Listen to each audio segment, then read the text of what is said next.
Hello, everybody. Tell me if you can hear me okay because I got new wires. I got new XLR wires for my mic. So hopefully everything's going off without a hitch.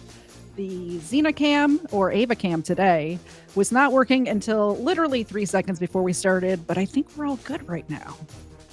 First of all, the first thing I want to tell each and every one of you is that on Friday, it was Ava's very first birthday. She is 1 year old. 1 year old? Not years, because it's only 1 year. She is 1 year old as of 2 days ago. So, Ava, show the people. Look at how big she is. I want to start off with showing you a little clip from the very first episode that Ava was on. First, before we do that, let's say hello to the folks who are here already. Yo Mama. Don't forget, Yo Mama is my mama, so y'all behave yourself. Christo, good to see you. Quest Fanning, happy birthday to you, sir. I understand it was your birthday. Is it yesterday or was it on the 15th? I don't remember, but your birthday just happened as well, so happy birthday to you. Moose is here. Good to see you, Moose. News Now Enemy, as always, good to see you, brother.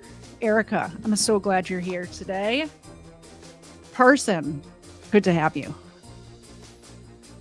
I think I got everybody. Oh, Amanda is here. Oh, the bomb mom, or the mom bomb. Hi. I didn't realize your name was Amanda, but hello. I know you from Twitter and from Handy's show. Ava, I don't think you want to go anywhere. We have treats coming. I saw two super chats come in already. All right. 3. Bandit just gifted 5 memberships. Thank you, good sir. Let's get them some treats, and then I'm going to show you a little clip of the very first episode that Ava was on almost 8 months ago. So I want to say thank you very much to Bandit for the 5 gifted memberships. Parson, thank you very much. I appreciate you. And Quest Fanning. Like I said a minute ago, happy birthday. Look, it's the Xenacam now instead of the AvaCam. Xena, do a shake. Thank you. Ava, do a shake. Thank you.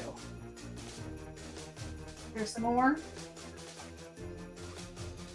There's some more. All right. Thank you, thank you, thank you. They got their treats. I have it scheduled for another break in the middle to do more treats. So if anybody donates in between now and then, we'll take a break about halfway through and we will do more treats. Now, I promised you the very first appearance of Ava. So we adopted Ava in February, late February, I think, of this year. And the very first show she was on was the day after we adopted her. We adopted her on a Saturday. And the next day was a Sunday, and we did the Cocaine Bear episode. Do you guys remember the Cocaine Bear episode? It was a good episode. I enjoyed it. It was a very interesting story, the Cocaine Bear story. But if you pay attention up here in the corner, this is the very first appearance of Ava. And look at how much she's grown.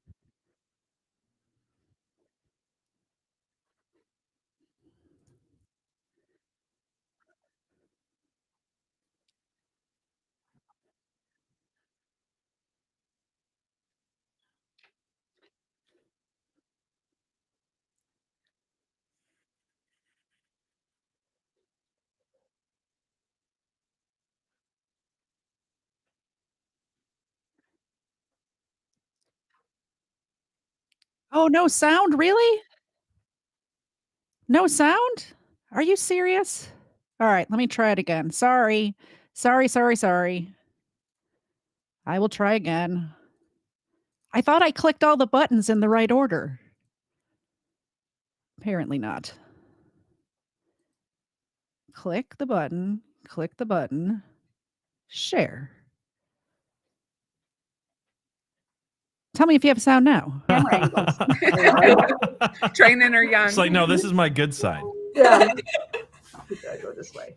You gotta go this way. So this is Ava, and you would think that she's like Xena's baby, but she's not. Right. She's a completely different breed. So we'll see. I don't know what she's. Do you guys gonna have look sound like. We're now? not sure exactly what she What is. breed of dog is it? They think, when you adopt a dog, kind. which, by the way, don't shop, adopt. Everybody, there are so many dogs out there Amen. that need loving homes. So don't be buying a dog. If you do, don't tell me about it because I'm so pro adoption. But they think that she is part Doberman Pinscher and part German Shepherd. Spoiler, she's neither German Shepherd or Doberman Pinscher. We did do her DNA test, and she is probably everything except those two breeds. So she's mostly pit bull, but by mostly, that's like 30%. And then she's like a little bit of like 17 different other breeds. Huh. She's going to be a big Nice. dog. So we don't know. We don't know what she is, but That's an interesting she's mix. hanging around. Yeah. She's cute. That's the only thing that matters. It Yeah, really, that's right. she's very cute. She's very cute. We'll put her over here. So she did. She used to be cute. Now, now look at her. Now she hasn't learned her camera angles yet. She's showing you her butt. Hey, Ava, there she is. She's a pinhead. I like to call her my little pinhead. She is. She's a Heinz 57. Exactly. All right. So you guys are here to hear. You're here to hear the story of the Utah cabin murders. So I'm going to start telling you about that. First, let's go to Utah. We're just outside of Salt Lake City here. Here's Salt Lake, and this is going to take place in these mountains over here to the east of Salt Lake. It would help if I had my notes up. So the Tita family consisted of Kay, Tidwell. I think my notes are wrong. Kay, it says Kay Tidwell is 49, but I thought Kay was the grandmother. Anyway, Kay Tidwell, Beth Tidwell, not Tidwell. Kay Tidwell, Tita, which is the mom, age 49, Beth Tidwell Potts, age 70, which is the grandma, Rolf Tita, age 51, Lene Tita, age 20, and Trish Tita, age 16.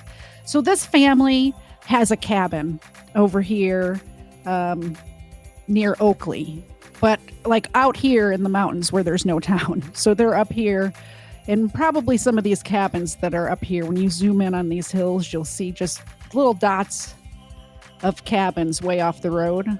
I believe they were up in here in these mountains. There's one here that's just all by itself. And this was their vacation home. They spent summers there. They would go there at holidays. And it wasn't just like their family. It was like the whole family. So aunts, uncles, cousins, everyone was going to meet them there. So this is the week of Christmas in 1990. And the whole family, including aunts, uncles, cousins, they're all meeting at the family cabin in Summit County, Utah for Christmas. They're going to spend Christmas together.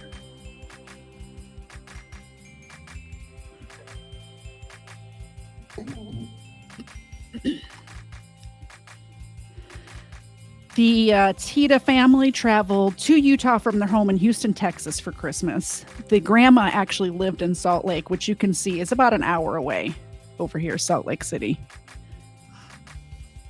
This cabin was very secluded. It was 4 miles from the road. In the wintertime, there was no way to get up the mountain to the cabin without snowmobiles or some people call them snow machines. I always called them snowmobiles. We used to go snowmobiling when we would go up to, my aunt had a cabin in Wisconsin that we would snowmobile at.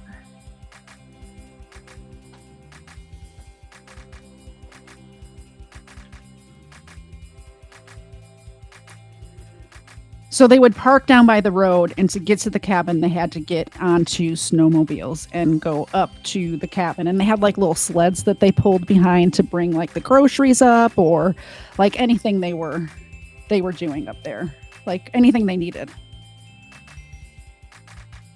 So the family goes on December 21st. The family, consisting of the 2 daughters and mom and dad, drive down to Salt Lake to go shopping to pick up, the extra like food supplies, groceries, last minute shopping, and pick up Grandma, who they called Grams.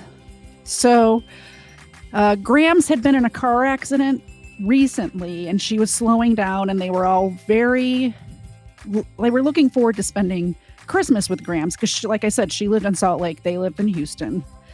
The girls especially had said, I watched interviews with them, and they especially said that they were very much looking forward to spending Christmas with her. So they go down on the 21st, but while they were shopping, this big snowstorm blows in. So they decided they're going to spend the night in Salt Lake and go up to the cabin the next morning. They were expecting the aunts and uncles and cousins and all the rest of the family to meet them on the 22nd anyway, so they weren't really missing anything at the cabin. The cabin was just basically empty.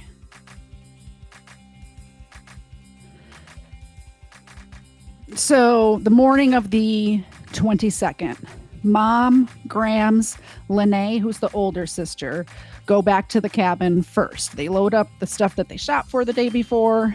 They go up to the cabin. They load it onto the snowmobiles, and they start going towards the, it's 4 miles from the road, like I said. So they're going the 4 miles on the snowmobiles to the cabin. And Trisha and Dad have to go to a small town called Camas, which is here, to a snowmobile repair shop because they had to pick up 2 more snowmobiles that were at the repair shop.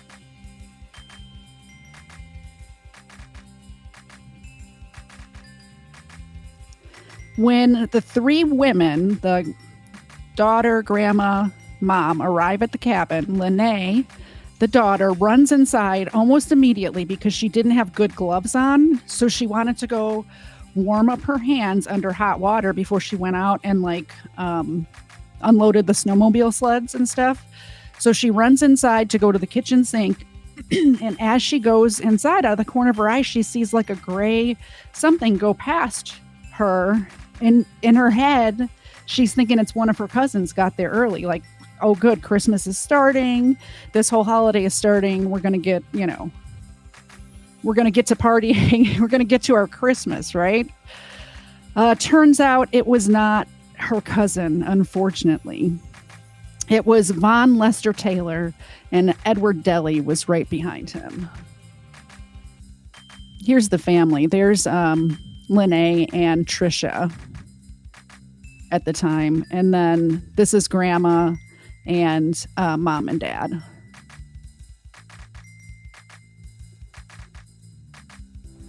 So Taylor and Deli had met at a halfway house called Orange Street in Salt Lake. On December 14th, they had been given a day pass from this halfway house to go look for jobs. They decided, we're not looking for jobs, we're just leaving, which they weren't allowed to do. They were on parole. They had both just gotten out of prison for various crimes. So they weren't allowed to be just leaving. This was on the 14th. Now remember, we're on December 22nd at this time, right?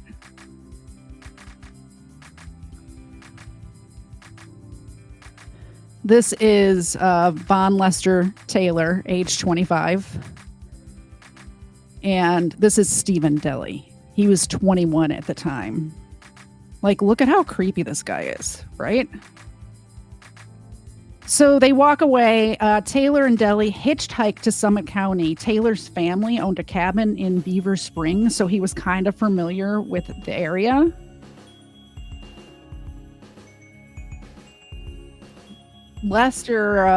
Von Lester Taylor had been previously convicted of aggravated burglary, which is kind of what they're doing right now. And Edward Stephen Deli, spelled with a V, by the way, the incorrect way, had previously been convicted of arson. No one knew it yet, but they had broken into 9 other cabins since they had left the halfway house on the 14th. So after all the stuff I'm about to tell you goes down, they figure out, like, a lot of these cabins, nobody's there in the wintertime. They're like summer cabins. So they had broken into, and not just like broken into and ate the food and slept in the bed like Goldilocks. They had gone in there and like trashed the places on purpose, like breaking things on purpose and stuff like that.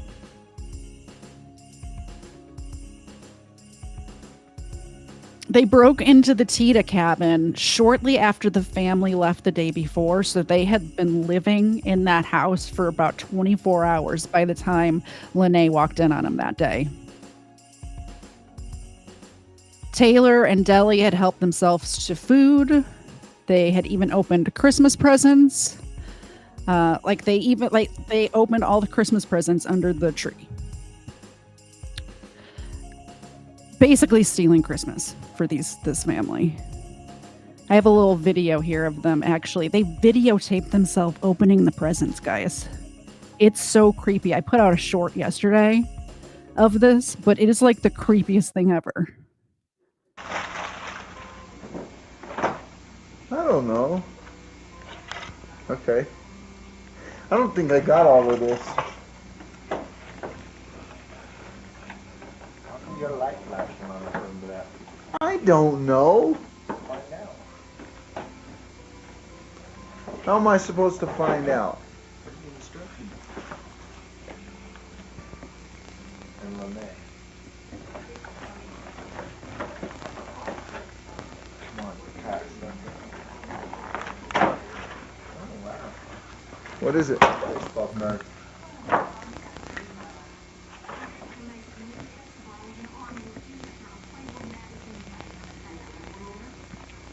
Okay. Let's see a couple of them. Oh, there's football and basketball. Show them this way. Turn them this way. Okay. Next page. So creepy, guys. So creepy. I don't know what I was doing here. All right.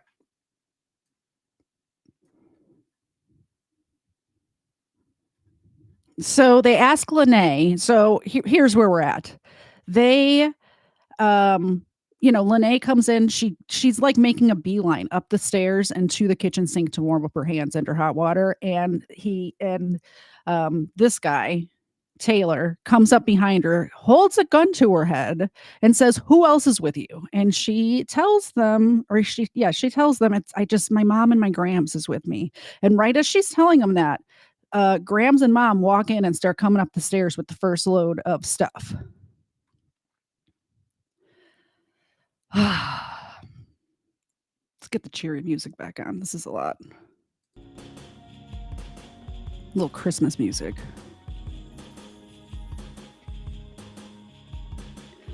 So Taylor turns his gun towards Grams and mom, and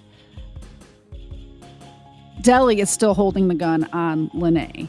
And mom immediately starts trying to plead with these two. Like, why are you here? What do you need? You can take anything you want. Take anything you want. I'll write you a check for any amount of money. Please don't hurt us. Just pleading with them. Just pleading. Don't hurt us. Take what you want. We won't say anything. Like all of the things that you would say when you're being held at gunpoint in your own freaking home. At this point, Lene is sitting on the sofa. Grams is sitting on a chair just behind Lene, and mom is standing in front of the sofa, like here, and then the two men are over to the side here, pointing the guns. One at mom, the other going back and forth between Lene and Grams. And Taylor's the one that the mom is pleading with. He's the older one. He's the creepy one opening the presents. That guy. Pleading with them, don't hurt us, don't hurt us. Just like right as she's pleading, this dude just opens fire, shoots mom right in the chest.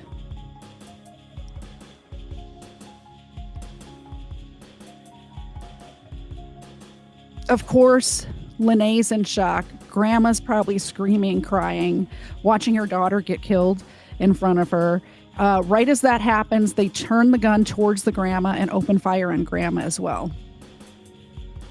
They both shot simultaneously at grandma. This part gets me, man. Lene starts at this point. She starts praying out loud. And Taylor, creepy guy, says, "Shut up. It's not going to work. I'm a Satan worshiper." All she wants to do is pray. She's praying that this nightmare ends. She's praying that they get out of there safely.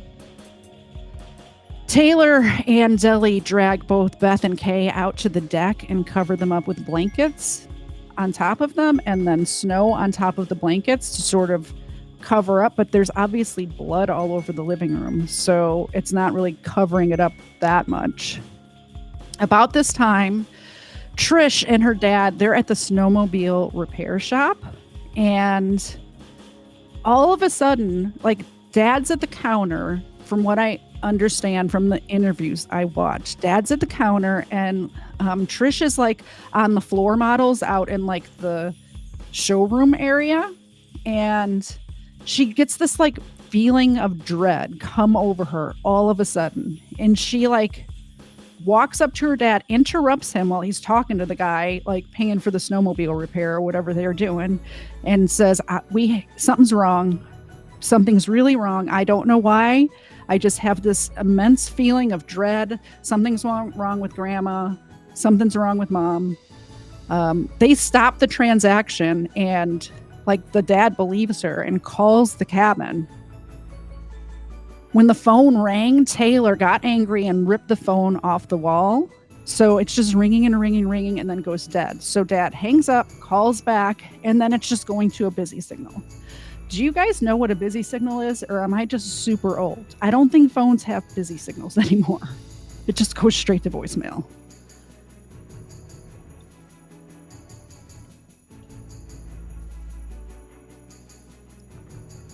They're not twins. They are, one of them is 15, I believe, 16, and one of them is 20. I can tell you exactly because I have it up here in my notes. 16 and 20. So the 20-year-old is the one that's at the house, and the 16-year-old is the one that got that feeling.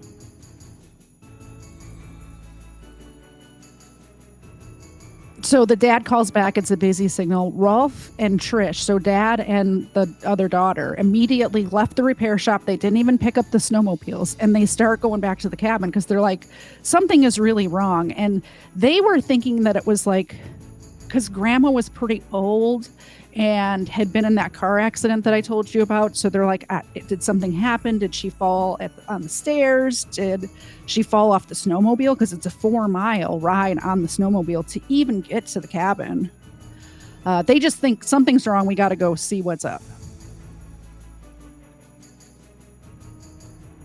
And this is kind of confusing because two storylines are happening at the same time. So I'm going to go back and forth and tell me if you get confused. I think I wrote it in a way that makes sense, but what makes sense to me doesn't always make sense to everybody else. So,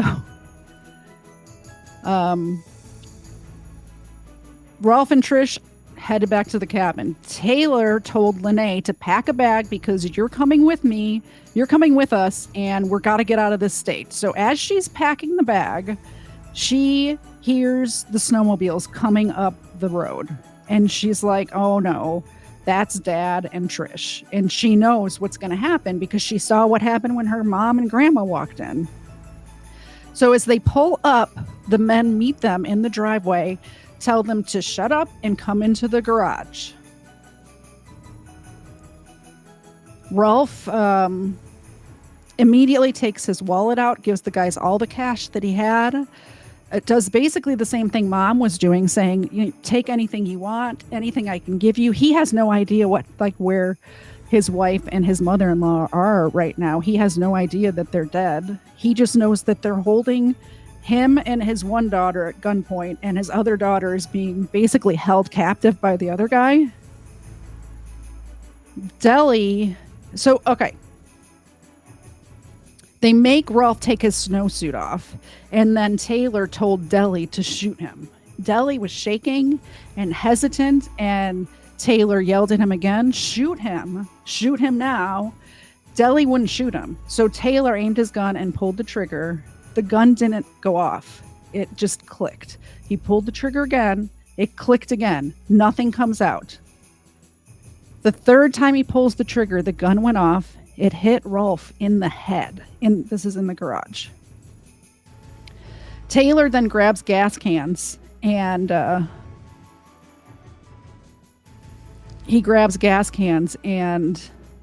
pours gas all throughout the house. And on, you can see the fire, like all throughout the house and on Rolf. Like he thinks like Rolf gets shot in the head, so he's on the garage floor. He pours the gas on Rolf and lights a fire, and they load up on the two snowmobiles. They have the girls driving, the men sitting behind them with guns in their backs. I'm so sorry my voice keeps going out. Trish had Taylor behind, he's the creepy one. Trish, I mean, they're both pretty creepy. Let's, like, you know. But Trish had Taylor behind her, and Lene had Deli behind her. As they got to the bottom of the drive, they see their Uncle Randy just arriving from wherever he's coming from to come for Christmas. So both girls recognized independently, like, if we signal to Uncle Randy, or if we even indicate that we know him at all, these guys are just going to shoot him. They know that Uncle Randy is unarmed. He's not like a guy that would carry a gun or have a gun there. He may be a guy that I don't know, but he's on vacation, so he probably didn't have it with him. Especially if he flew there, he wouldn't have a gun with him. So they both, keep in mind, they're not sitting next to each other. They're not communicating, but both of them independently just ignore him. And they're like, pretend we don't know him. Taylor says to Trish, do you know that guy? And she's like, no, he just must be a neighbor or somebody from the area. I don't know who he is. Don't know him. They keep going right past him. The girls don't even look at him. And he's thinking, what's up with that? Like, why? Like, my nieces, I haven't seen them in however long it's been. They're a really close family. He's expecting them to run up and hug him, you know, when they see each other for the first time, because they're just that kind of family. So he knows something's wrong. He's not sure what. He said that at first he thought maybe this was their boyfriends, but the guys looked too old to be boyfriends. So he was just kind of confused. He didn't know what was going on, but he knew something wasn't quite right, but he didn't put it together right then that they were being kidnapped. They go to the parking lot, right? Because that's where Rolf's car was parked. The girls knew that Rolf kept the keys underneath the floor mat of his car when it was parked down there. Like, we're in the middle of nowhere. Like, people just do that. They probably still do that, but in 1990, I'm sure they did it more. But so the keys are just in the car under the floor mat, and they tell the guys, you know, they get it out of them that, like, yeah, Dad's keys they were asking where the car keys were. He tells them, like, Dad leaves them in the car. So they get into this Lincoln Town car and start to drive away. But as they drove away, they had to come back around past Uncle Randy. And Lene stares at Uncle Randy, like she's in the passenger seat with Taylor driving. In the back is Lene and the other guy, Deli. So she, like, puts her hands up, like, to the vents to warm her hands like this. And she, like, stares, eye contact, locks eyes with Uncle Randy as they go by, and just stares at him. Go by, and he's like, now he really knows something is up, like something's going on here. Right about then, he hears another snowmobile coming up the path towards him, and he almost didn't recognize his brother because he had been shot in the head. Yeah, Rolf's not dead. He popped up after they left, after they set fire to him. He laid there and played dead until he heard them pull away. He popped up, goes into a shower, puts himself out, and keeps going.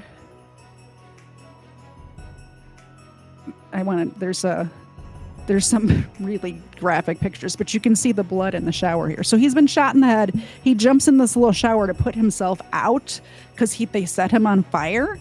And he goes after his daughters with a gunshot wound to the head, arm on fire, burned. Also, he's not wearing his snowsuit anymore. Remember, they had him take his snowsuit off. So he's just in a t-shirt. He's got no hat, no gloves. This is sub-zero temperatures in rural mountainous Utah in December. Randy sees dude coming up just all bloody. He said there was bloodsickles coming out of his face because the blood, like, it was so cold out that it was just freezing as it was dripping out of him. Like, there's nothing that would have kept Rolf from going after his daughters. After watching his daughters get kidnapped, there is nothing that would have stopped him. And Randy too, by the way. Randy's a hero too. Wait till you hear. Yeah, Randy throws Rolf into the back of his car and starts driving after. Let me just check.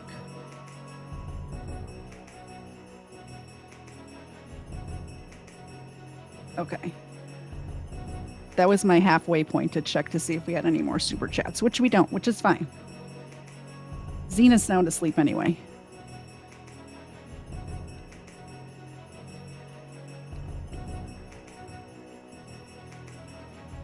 So Randy knows he needs to get his brother help and he needs to get the girls. So he's like flying down to catch up to them because it's been a couple of minutes now since they left. But Taylor's driving the speed limit. He's following all the traffic laws. He definitely does not want to get pulled over right now for obvious reasons. He just committed a double homicide. What he thinks at the time is a triple homicide because they think Rolf's dead, right? There's Randy. Randy in 1990 has a cell phone, guys. I couldn't believe it myself when I heard it. I'm like, really? Did people actually have cell phones in 1990? Randy did. He's dialing 911, but of course, there's no signal. Thank you very much for the gifted membership, Erica. That gifted membership went to Kfar. Glad you could join us, Kfar. Both of you will be entered into the drawing. Since I didn't take my break, we'll do it now I forgot to tell you the gifted memberships from before. Society Red, gifted membership. Greg Jonick, gifted membership. Pat, gifted membership. Conspiracy Music, you were gifted a membership from Bandit. And Linda Hill, you were also gifted a membership. Thank you. Everybody gets entered into the drawing. The drawing will take place the first episode of January, which I think is the 6th. Whatever the first Sunday in January is. We'll do another drawing. Thank you. And News Now Enemy just renewed his membership. So we're going to give the doggies some treats and we'll get back to it. It was my plan to have a little break before we went into the car chase portion of the program. Oh yes, there's a car chase coming up. Xena, here's the milk bones. I almost gave him too many.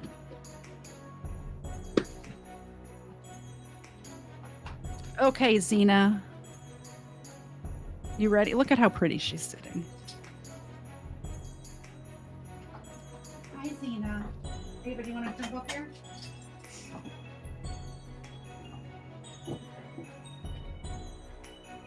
Do a shake, do a high five. You do a high five? High five? Okay, thank you very much. There's one for you. Ooh. There's one for Xena. There's another one for Xena. Do a high five.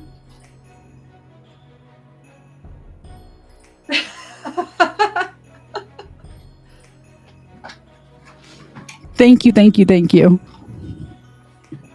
The doggos definitely appreciate that. And I appreciate it.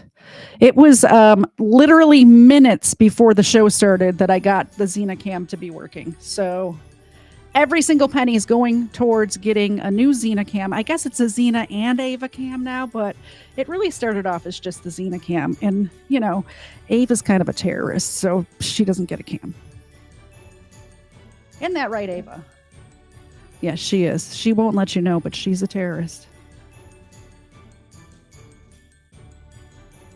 Okay. So, Randy's in the car driving down the canyon. I want to remind you how rural we are. We are in these mountains up here. So they're coming down this road to the town of Oakley, which is here. He's trying and trying and trying to get a signal. Oh, I did not see Major Victory. I'm so sorry I didn't see that. Thank you very much, Major Victory. We'll do a couple more milk bones. Well, I'll get you at the end. How about that? I don't want to keep stopping every time.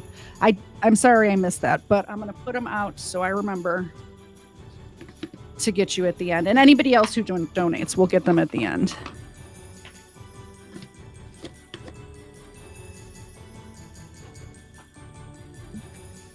Thank you, number 2, for letting me know. Behind the scenes. She's always back here bugging me. She's telling me what to do. She's like a puppet master, just controlling my strings. Thank you, ma'am. I appreciate it. I would have missed that. Because I don't see it over here. I have to look over here. And I have to check the Rumble chat every once in a while to see if I get any Rumble rants. So finally a signal goes through. 911. It starts ringing on the 1990s cell phone, which I'm assuming is one of those that kind of looks like a brick. Maybe in 1990, was it those Nokia phones? I'm thinking it was the brick phone in 1990. I think those little Nokias. I remember cell phones started off big and then they got really small and now they're kind of big again. Like, look at how big my phone is.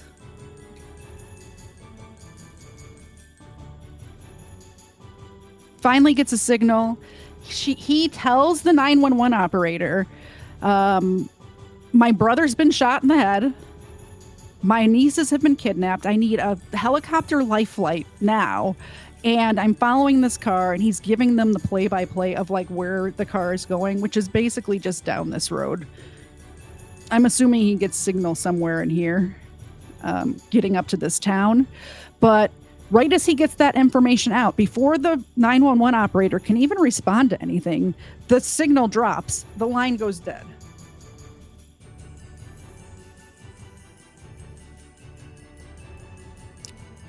And so he makes the decision to, as they're coming up to Oakley, there's a gas station over here.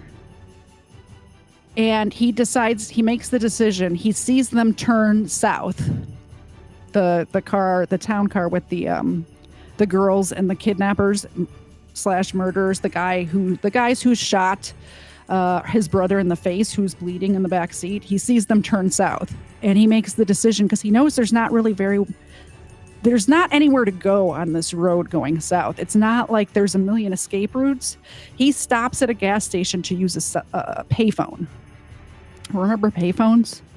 I haven't seen one of those in a while either. And he gets 911 on the payphone right away, and there's a cop right in the area who's able to radio out to all the other cops in the area, the Summit County. It's a Summit County like sheriff, and they get an APB out almost immediately to be on the lookout for this Lincoln Town car with kidnapped, like 2 dudes and 2 kidnapped teenage-looking girls. Obviously, well, I guess 19, or 20 is not, pretty close to being a teenager, right? So 2 young girls and 2 guys like kidnapped, and another deputy. So one deputy meets them at the gas station over here, and another deputy that's just a little bit down the road sees them almost immediately, flips a U-turn, gets behind them. this is where the high-speed pursuit begins. So the Summit County Sheriff's deputy pulls behind him, turns on lights and sirens, starts to go after them.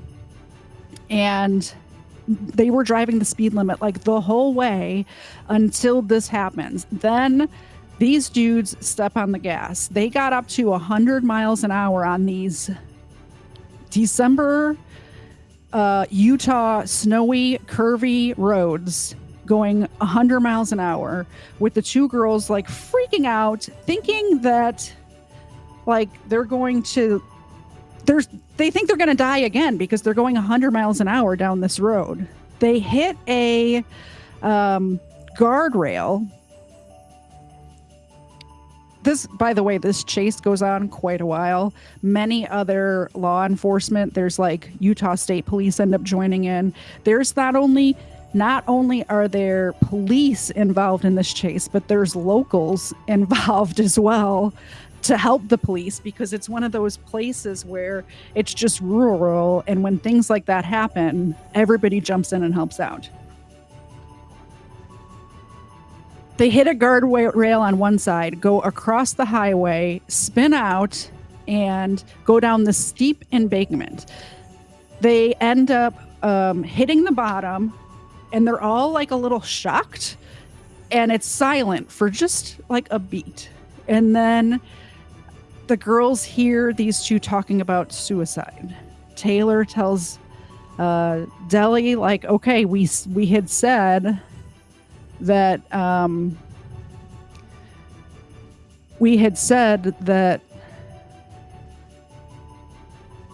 we're going to commit suicide if we got caught, and Deli refused and said, I'm not committing suicide, we're going to still get out of this.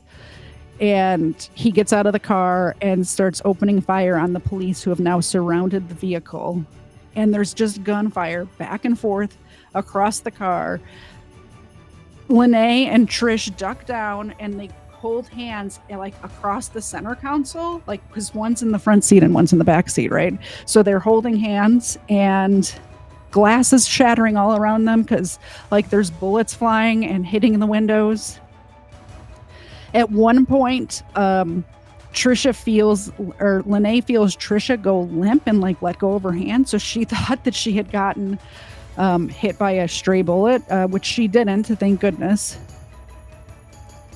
Once all of that has stopped, the police like unarm or like disarm the men. They're getting them in handcuffs, and the police come to the car and pull Lene and Trish out of the car as the two men are kneeling on the ground getting handcuffed. And I got to remember which sister it was. I don't want to get it wrong.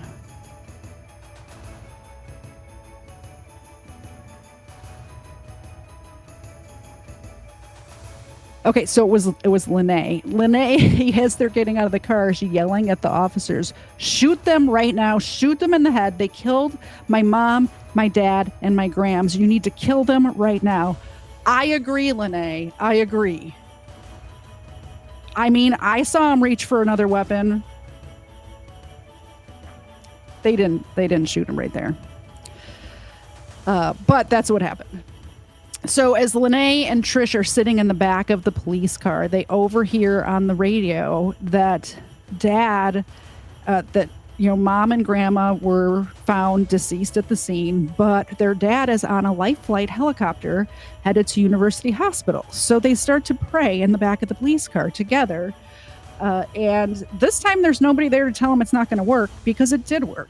Randy ended up making it to the University hospital in time. Praise the Lord. When they arrive at the police station, they finally were able to hug Uncle Randy. They run into the police station. He says it's the best hug that he had ever received. Best hug ever. The girls were then, they do the questioning and stuff like that, or, take the statements, but they end up taking them to the university hospital to be reunited with their dad, which I can't even imagine that feeling of thinking that your dad is dead. Like, you see him get shot in the face. Like, you think he's dead. You witness this. And then he's not dead. He's alive, and he's just at the hospital. Not just, I mean, being at the hospital is not great. Turns out after Rolf Tita made a full recovery, he realized that he had helped Taylor and Deli a few days before when he came across these two on a four-wheeler stuck in the snow. Rolf saw them stuck. He stopped and helped pull their four-wheeler out of the snow.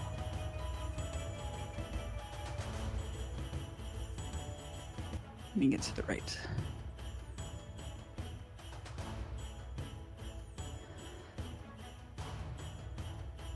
The funeral services for Kay and Beth were held together on December 28th.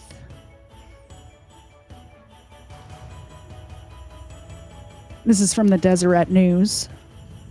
It says joint funeral services are being scheduled for Beth Harmon Tidwell Potts and her daughter, Kay Tidwell Tita, who were apparent homicide victims on Saturday, December 22nd, 1990, at the family cabin near Oakley, Summit County, Utah. Miss Tita's husband, Rolf, was also critically injured in the same incident and has required hospitalization. Beth Harmon Tidwell Potts, age 76, was born August 20th, 1914, in Manti, Utah, and a daughter of Rosala Lowry and Milton Harmon. Survivors of Mrs. Potts include 3 daughters, 1 son: Claudia Gotez of Salt Lake City, Barbara Noriga of Kaysville, Utah, and Sue Ellen Rindier of Dayton, Idaho, and Ken Tidwell of Salt Lake City. So they all lived in the area. I think these are all the aunts and uncles that were coming to the cabin. Kay Tidwell Tita, age 49, was born January 16, 1941 in Ely, Nevada, and a daughter of Claude Eugene and Beth Harmon Tidwell. She married Rolf Tita on May 24, 1963 in Salt Lake City. Member of the LDS Church, she and her family are residents of Humble, Texas, near Houston. Survivors of Miss Tita include her husband and 3 children, Lene, Sean, and Tricia, and her 3 sisters and brother, Claudia, Barbara, Sue Ellen, and Ken. The funeral is being held on December 28th at noon, and that's the address of where it's being held.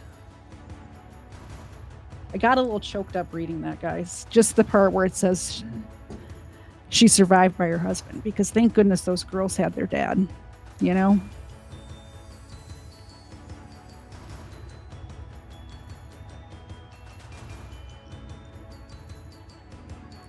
The cabin, remember they set it on fire? Turns out it didn't burn down because it was just too cold and the fire put itself out. So this means valuable evidence, like really valuable evidence, was saved by those frigid temperatures.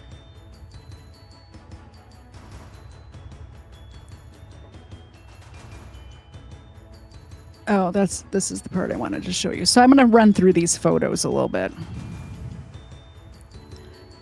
So this is the garage. And you can see the knocked over gas can there. This is the cabin, and this is where they pulled them into the garage when the dad and Tricia pulled up. These are the girls today. Well, maybe not today. This is from a few years ago. This is the girls from a few years ago. And this is them back then. This is part of the room that they set on fire. Uncle Randy, hero in my opinion. Uncle Randy's the hero of the story. Dad too, obviously. Dad is definitely the hero as well, for sure. I'm pulling milk bones out as I see the chats come through, and then we'll get them at the end. This is the corner of where they would park. They would come up the trail and park here. where they transferred, where Uncle Randy saw them go by and they like stared at him. That's where this happened. This is Rolf taking the stand in one of the trials. This is the shower where he put himself out after being set on fire. There's Uncle Randy again. This is where the car ended up spun out. The mug shots, of course. So creepy. Like, just dead eyes on this one. Just dead eyes. I can't even explain the difference. Like, this one doesn't seem to have as dead of eyes as this one. But if you recall, Taylor here is the one that was trying to get Deli to shoot the guy. And Deli's like, I'm not shooting him. I'm not going to shoot him. So, I mean, can we rank the evil? Like, which one's more? I think this guy's more evil. This is the one who said he was a Satan worshiper as well. This is the view from the deck of the cabin. I can see how they called it Tita's Tranquility. They had a sign above their driveway that said that. It is very tranquil there, isn't it? It seems like a place I would like to go, probably more so in the summer than the winter. I'm not really, I grew up in Chicago. I'm not really a snow person anymore. I try to stay away from the snow. This is in the garage. It says here it's a 12 to 18 inch puddle, and you can see it's frozen to the ground. This is the most horrid picture in my opinion. They dragged the bodies out to that deck, and this has dripped through the deck and made icicles basically coming out from the deck above. This is where they had, put the blankets and snow over Mom and Gram's. There's that Polaroid tape. Grandma, Mom. Now we're getting into the trial.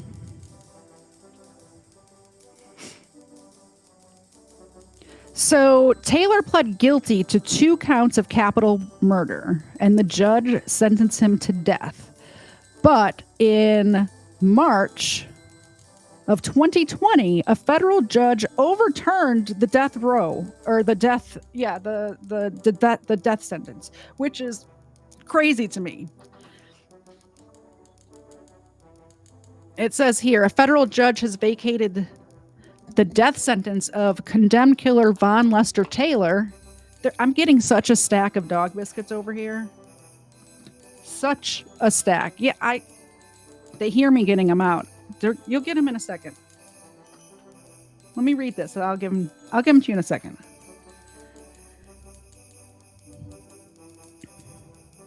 A federal judge has vacated the death sentence of condemned killer Von Lester Taylor in a ruling obtained by Fox 13 on Wednesday night. The U.S. District Court Judge Tina Campbell. I'm not going to say it. You know what I'm thinking. Overturned his sentence. She found that Taylor did not have effective legal counsel and when he was initially charged. As a result, Mr. Taylor did not make a knowing and intelligent decision to plead guilty to 2 capital crimes, Judge Campbell wrote. She granted Taylor's request for relief because Mr. Taylor's death sentence was based on his invalid guilty plea. It must be vacated, the judge wrote. In 1990, Taylor and his co-defendant, Edward Deli, broke into a cabin and killed Kay Tita and her mother, Beth Potts.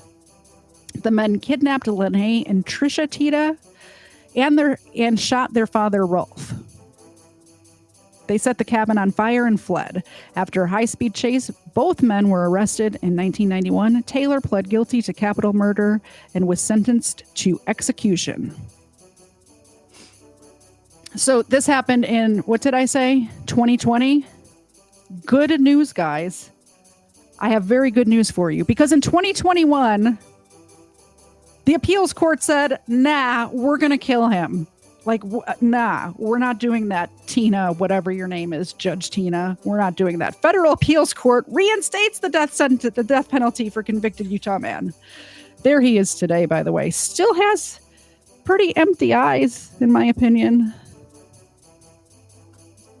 The 10th U.S. Circuit Court of Appeals in Denver has reversed a lower court's decision to overturn the death sentence of a Utah man. In an opinion handed down on Friday, a 3-judge panel reinstated the death penalty conviction for Von Lester Taylor. Mr. Taylor does not deny he actively participated in the murders.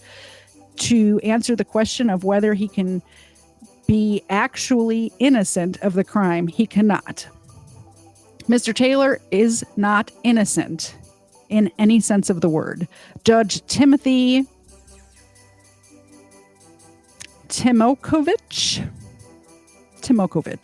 we're going to go with Timokovich, wrote, Taylor tried to argue ineffective assistance of counsel when he pled guilty to capital murder charges. A federal judge in Salt Lake City vacated his death sentence. Yeah, Tina did that. The 10th Circuit overruled that decision, putting him back on death row. Like those overrules. And then just goes into a little description of the crime, which we just went through, so we won't go through it again. In July of 2021, the Circuit Court of Appeals reinstated the death penalty. Taylor is still awaiting his sentence to be carried out at the Utah State Correctional Facility. Now, Edward Deli went to trial. He pled not guilty. Like, there's witnesses, bro. What are you doing? What do you mean not guilty? He said, I'm not guilty of this. I didn't do it.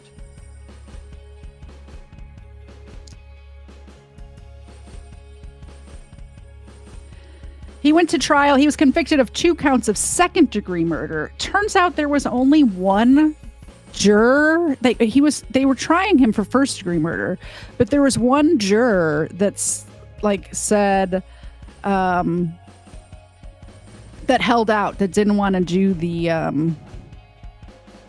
There was one juror that didn't want to do the first-degree murder, so they ended up settling on second-degree murder, which I mean, I guess it's better than nothing. Lene, Trish, and Rolf testified at this trial. He was sentenced to life in prison without the possibility of parole. In 1992, Rolf sued the state of Utah for the wrongful death of Beth and Kay. And I bet you're thinking to yourself, why on earth would the state of Utah be responsible for the death that these 2 crazy men did? Why would the state of Utah be responsible? That's what I said to myself when I heard that. And then I read the case.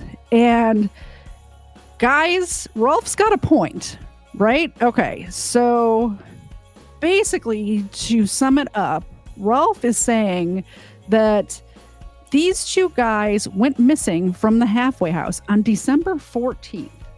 And nobody did anything about it. These are 2 convicted felons that the state is supposed to have control over. And they didn't even so much as go look for them. So like I said, he's kind of got a point, but unfortunately for him, the state has immunity from things like this. So he didn't win that lawsuit. Let me fix this.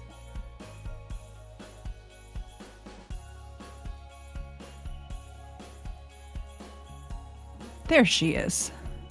That's my beautiful girl. I kind of get it. When I first saw it, I always think to myself, when I see lawsuits like that, why are you suing the state? What? You know?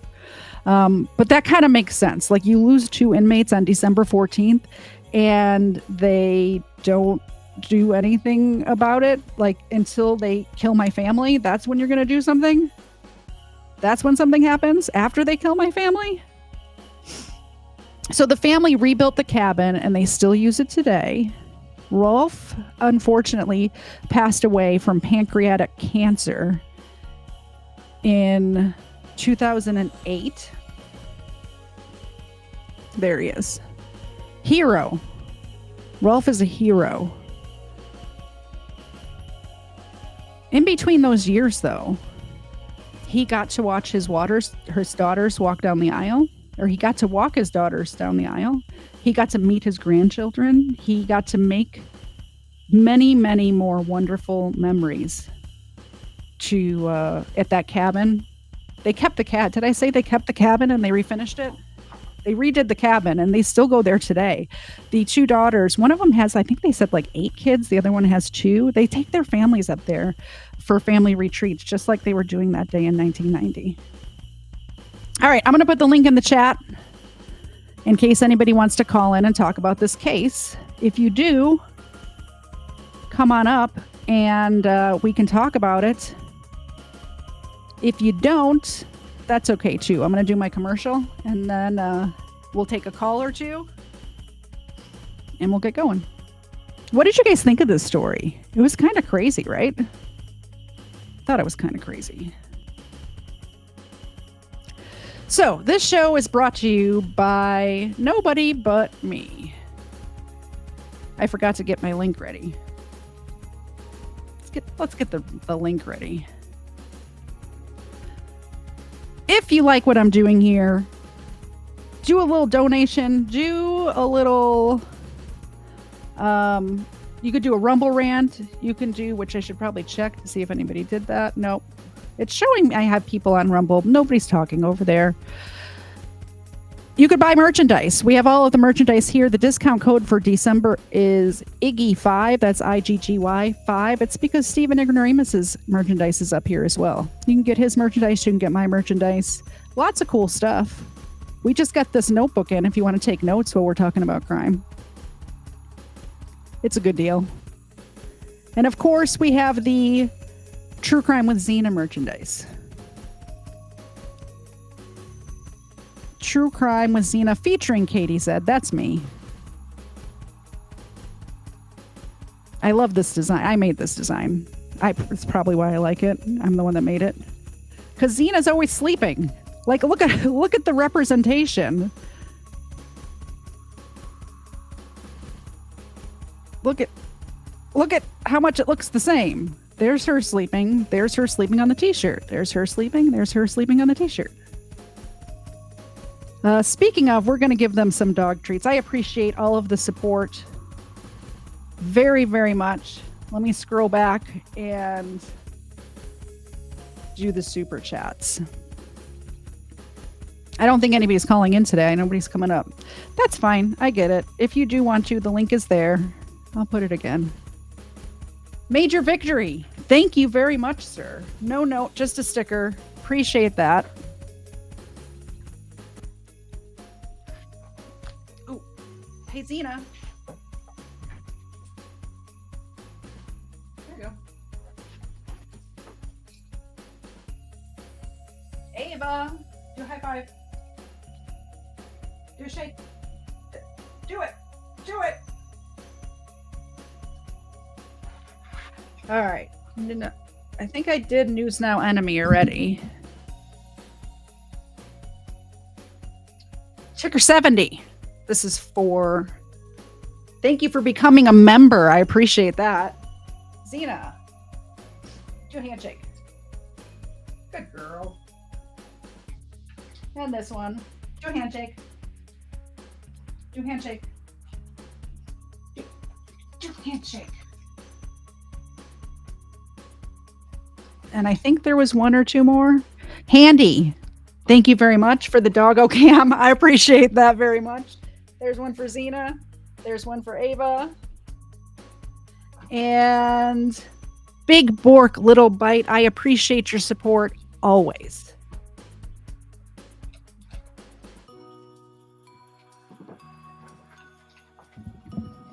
They really are good girls. I mean, Ava is a little bit of a terrorist, but other than that, they're good girls.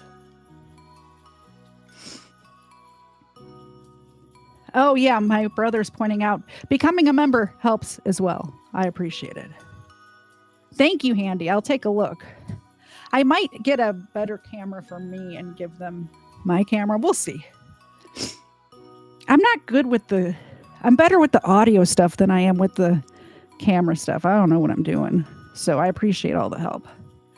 Anyway, that's the show, guys. I hope you enjoyed it. I enjoyed it. What time is it? I feel like that was way quicker than... It's like... I usually go for like 2 hours. It's only been an hour and 9 minutes.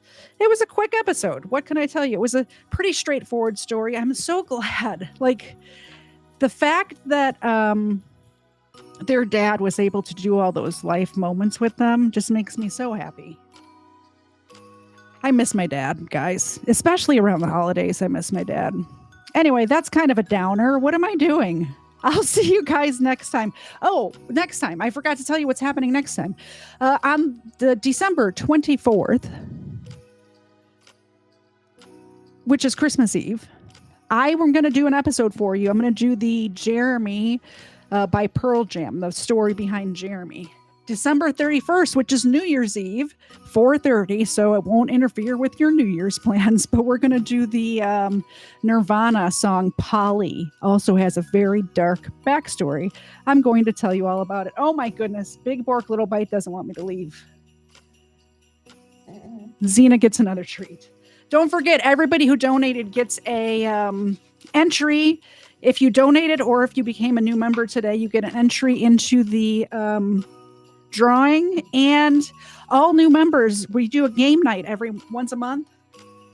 You will be invited to the Katie's Dumb Criminal game night if you're a member. One more dog treat and we'll go. Can you believe how big Xena is from when we first started? It's crazy. Thanks for coming, everybody. I will see you next week.